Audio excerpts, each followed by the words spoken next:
Видеата би ги опишале како, не знам, работи што ги правиш кога ти е досадно и уствари гледаш и на други луѓе да им помогнеш да излезат од досада. Девели? Кај си бе? Што правите бе? Целта е да насмееме некој, дали е на добар начин, дали е на лош, односно ние сами да се смееме. Ти што правам котор и сега ќе снимате панови без мене? Со добар или лош хумор, таа не е битна сега, некој му е смешна на тој. Здраво, јас сум Симе Златков, навидум обичен саксофонист, но и многу повеќе.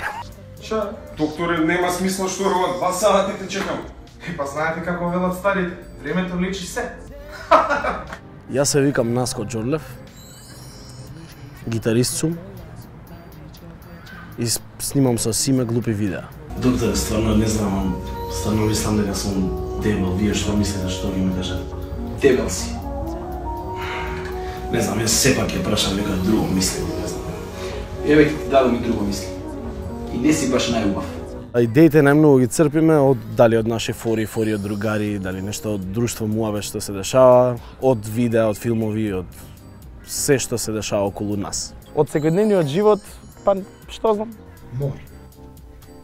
Како не ви е срам? Јасно? У Македонија да живееш и така е смешно.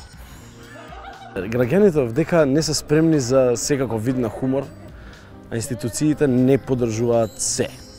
Например, нема да поддржат ваков лош и ефтин хумор како нашиот, сигурно. Кој витамин највише го има кај овците? Б. Б. Хуморот во Македонија уствари да отстапи од политички базиран хумор и такви работи, ја би рекол. Зашто се моментално што имаме на база на политика. На развојот да стасува многу повеќе лош хумор, многу повеќе ефтин хумор со лоши фори за можеш да се насмееш онака кики.